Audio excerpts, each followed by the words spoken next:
नमस्कार दोस्तों, हमारे चैनल 7 डेज डेली में आपका स्वागत है। देखिए, इस समय हम वार्ड नंबर 18 झरना टोला गायत्री नगर में आए हुए हैं। यहाँ से नवनिर्वाचित पार्षद हैं माया देवी जी और इनके पति हैं रामनाथ निषाद जी, जो समाज सेवी कहे जाते हैं। तो आइए इनसे हम बात करते हैं और सिलसिला आगे शुरुआत करते हैं। तो सबसे पहले आपका बहुत बहुत धन्यवाद हमारे चैनल 7 डेज डेली में आने के लिए। और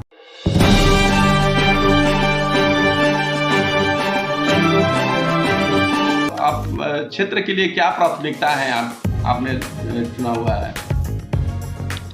हमारे क्षेत्र में वार्ड नंबर में जो भी कमियां हैं जी, जो भी सबको समस्याएं उसको हम पूरा करेंगे। जो भी दिक्कतें परेशानी, नाली, रोड ये सब सही नहीं, कहीं बिजली भी नहीं है खंभा, वो भी सब सही करेंगे। जी जी। जो भी दिक्कतें हैं सब समस्याओं को हम पूरा करेंगे, कोशिश यही रहेगी हमारी।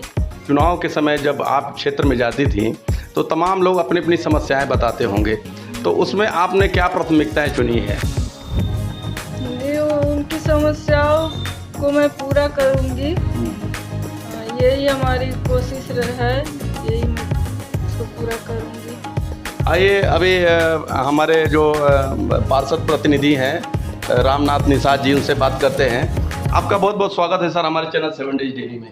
आपके चैनल 7 डेज डेली के माध्यम से मैं देश के तमाम जनता को हाथ जोड़ कर प्रणाम करता हूं जी और धन्यवाद करता हूं। क्षेत्र में क्या विकास का आपने खाका तैयार किया है? देखिए, हमारी प्रथम प्राथमिकता ये होगी जी कि हमारे बगल में एक क्रॉसिंग है, जी रेल क्रॉसिंग। जी वहाँ पर हमारे क्षेत्र के लोग घंटों खड़ा रहना पड़ता है। उनके ओवरब्रिज या अंडरपास की प्राथमिकता हमारी प्रथम होगी, उसको बनवाने का कोशिश करूँगा।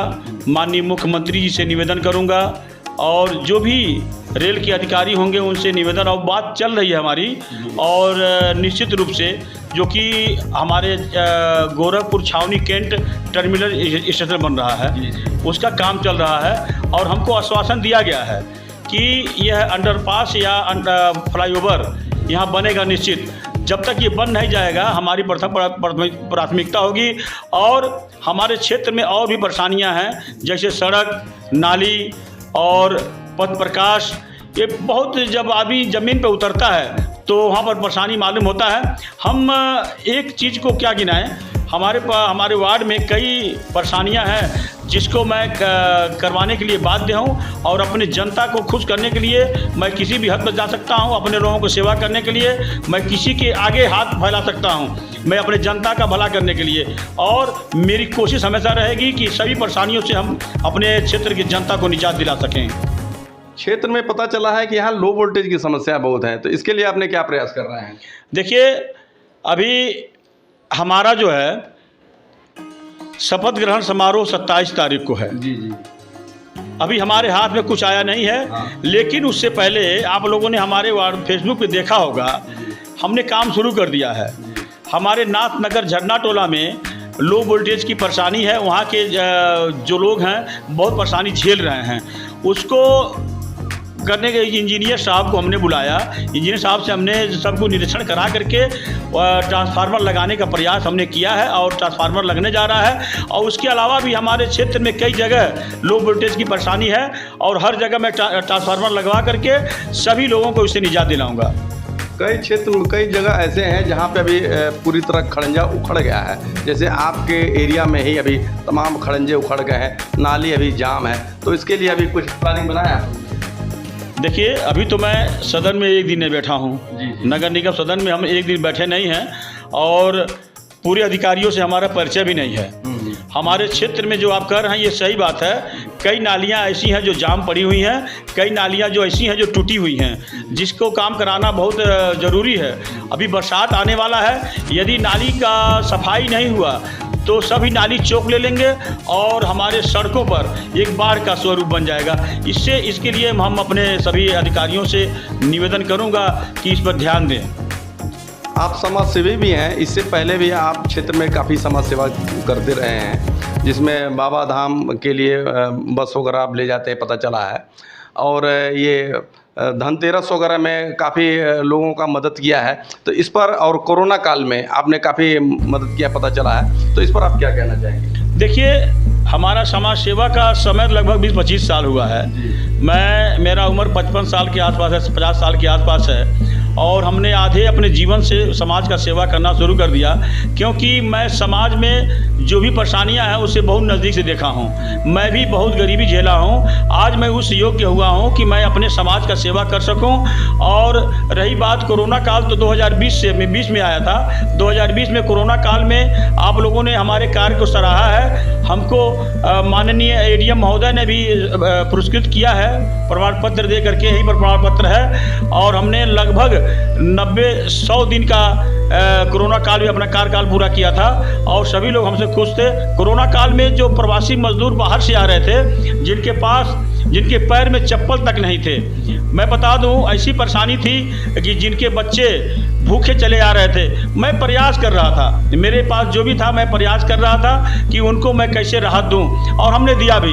हमको खुशी है कि 2020 और 2021 में कोरोना काल में हमने अपने सभी भाइयों का मदद किया था। और रही बात बाबा धाम जाने की, बाबा धाम जाने के लिए हमारा प्रोग्राम चलता है, हर साल जाते हैं बस, 4-5 बस हमारी जाती है। जो माताएं बहनें, जो भाई अपने खर्चे से बाबा धाम का यात्रा और तीर्थ स्थान का यात्रा नहीं कर पाते हैं, उनके लिए मैं व्यवस्था बना रखा हूं, और हर साल ले जाता हूं। रही बात धनतेरस में, मैं चाहता हूं कि एक दिया उनके घर पहले जले, हमारे घर से पहले एक दिया उनके घर जले, तब जाकर के हमारे घर में जो उजाला होगा उसका मज़ा आएगा।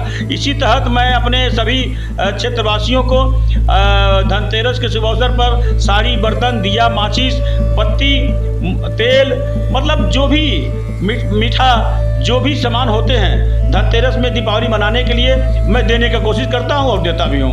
अभी हर घर लड्डू अभियान ही चला कर रखें, अब इसके बारे में हम जानना चाहेंगे, हर घर लड्डू अभियान क्या है? देखिए, इसका नाम है हर घर लड्डू कार्यक्रम। जब मैं वोट मांगने के लिए उनके दरवाजे पे गिड़गिड़ा सकता हूं, जब वो हमारे उस गिड़गिड़ाहट को स्वीकार करते हुए हमको पार्षद चुन लेते हैं, तो मेरा फर्ज होता है कि मैं जा करके उनके द्वार पर धन्यवाद दूं। तो ये तो लड्डू एक बहाना है, मैं उनको धन्यवाद देने जा रहा हूं, उनका आशीर्वाद लेने जा रहा हूं, क्योंकि उन्होंने जो हमको आशीर्वाद दिया है 5 साल के लिए दिया है।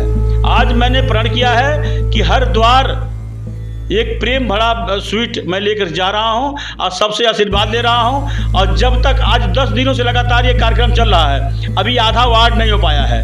समय इसलिए लग रहा है कि हर दरवाजे पे मुझे जाना है, अब मुझे ही जाना है, हर दरवाजे पे जा करके सबका आशीर्वाद ले रहा हूं। और इस प्रकार का जो है ये कंटेनर है, सबको मैं दे रहा हूं और प्रेम से कह रहा हूं, ये प्रसाद है, प्रेम का प्रसाद है, और आप लोग स्वीकार करिए। आप लोगों का बहुत बहुत धन्यवाद। आप लोगों ने जो हमारे साथ आप लोगों ने जो ऐसा किया है, आप लोगों के प्रयासों से मैं यहाँ पर पार्षद बना हूँ, मेरी श्रीमती माया देवी पार्षद बन पाई हैं, इसके लिए बहुत बहुत धन्यवाद, तहे दिल से धन्यवाद दे रहा हूँ। और सभी लोग अपने गले से लगा करके कह रहे हैं कि ये पहला 80 वार्ड है हमारे गोरखपुर में, ये पहला वार्ड है जो एक पार्षद, चुना हुआ पार्षद आज गली गली घर घर जा करके उनका मुंह मीठा करा रहा है और उनका आशीर्वाद दे रहा है। शायद मैं उसी के लिए पैदा हुआ हूँ, मैं एक समाज सेवी हूँ। नेता तो आप लोगों ने चुना है, मैं उसी लिए पैदा हुआ हूँ। मैं उनके दिलों में घर बनाना चाहता हूँ अपने लिए, इसीलिए मैं जा रहा हूँ। मिठाई तो एक बहाना है साहब, और मैं चाहता हूँ कि आप भी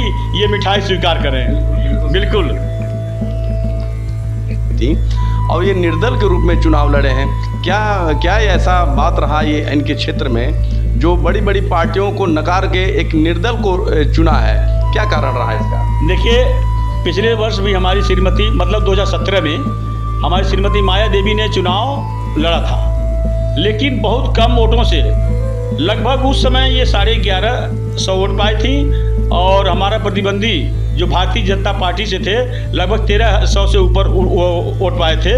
हमारे क्षेत्र की जनता ने ये महसूस किया कि ये हारने के बावजूद लगातार 5 साल हम लोगों का सेवा कर रहा है, तो क्यों ना इसको इतना आशीर्वाद दिया जाए कि ये हारे ही नहीं। इसलिए उन लोगों ने आज हमें 2700 वोट दे दिया। पिछले बार 1150, अगली बार 2700 वोट दे दिया। मैं अपने क्षेत्र की जनता का जितना भी धन्यवाद कहूँ वो कम है। मैं उनको चरण स्पर्श करते हुए उनको धन्यवाद देता हूँ और मैं उनको आशा दिलाता हूँ, विश्वास दिलाता हूँ कि आप लोगों का विश्वास कभी टूटने नहीं दूंगा। मैं अंत समय तक आपके हक अधिकार के लिए लड़ूंगा और जो भी सरकारी अनुदान है, जो भी सरकारी सेवाएं हैं, आपके द्वार तक पहुंचाऊंगा। इसमें तमाम सुगबुगाहट है कि रामनाथ निषाद जी जो निर्दल प्रत्याशी जो जीते हुए हैं यहाँ से, तो भाजपा की तरफ इशारा बार बार कर रहे हैं, क्या कहना चाहेंगे? देखिए, भाजपा तो हमारी पार्टी है, ये जान लीजिए पहले। अच्छा, आपकी पार्टी है क्यों नहीं? जब हमारे गोरखपुर के शान बढ़ाने वाले माननीय योगी आदित्यनाथ जी हमारे मुख्यमंत्री हैं, तो मेरी पार्टी है कि नहीं है? मैं निर्दल प्रत्याशी जरूर हूँ, निर्दल प्रत्याशी मेरी श्रीमती माया देवी चुनाव लड़ी जरूर हैं, लेकिन मेरा भी दिल हिंदुस्तानी है। मैं भी अपने योगी जी के साथ कदम से कदम मिलाकर चलना चाहूँगा। यदि समय आएगा, हमने एक बार बताया था कि हमारे कार्यकर्ता जहाँ पर कहेंगे, हमने फेसबुक पे डाला था अपने पर एग्जिट पोल के लिए, सभी लोगों ने, लगभग 99% लोगों ने कहा कि आपके लायक बीजेपी ही है। तो मैं उनका सम्मान करता हूँ। आने वाले दिन में बीजेपी में जा सकता हूँ। पूरा मूड बना लिए हैं? बिल्कुल बिल्कुल, क्यों नहीं? जनता के लिए किसी भी पार्टी में जाएंगे? जनता के हित के लिए मैं कहीं भी जा सकता हूं। अच्छा, तो अभी आप सुन रहे थे रामनाथ निषाद जी और इनकी पत्नी माया देवी जो यहाँ से पार्षद के लिए चुनी गई हैं। तो अब कमेंट बॉक्स में आप बताइएगा कि क्या आप लोग की प्रतिक्रिया है, और अगर चैनल को सब्सक्राइब नहीं किया है तो कृपया चैनल को सब्सक्राइब कर लीजिएगा और शेयर करिएगा। तो धन्यवाद। यहीं तक कार्यक्रम को समाप्त।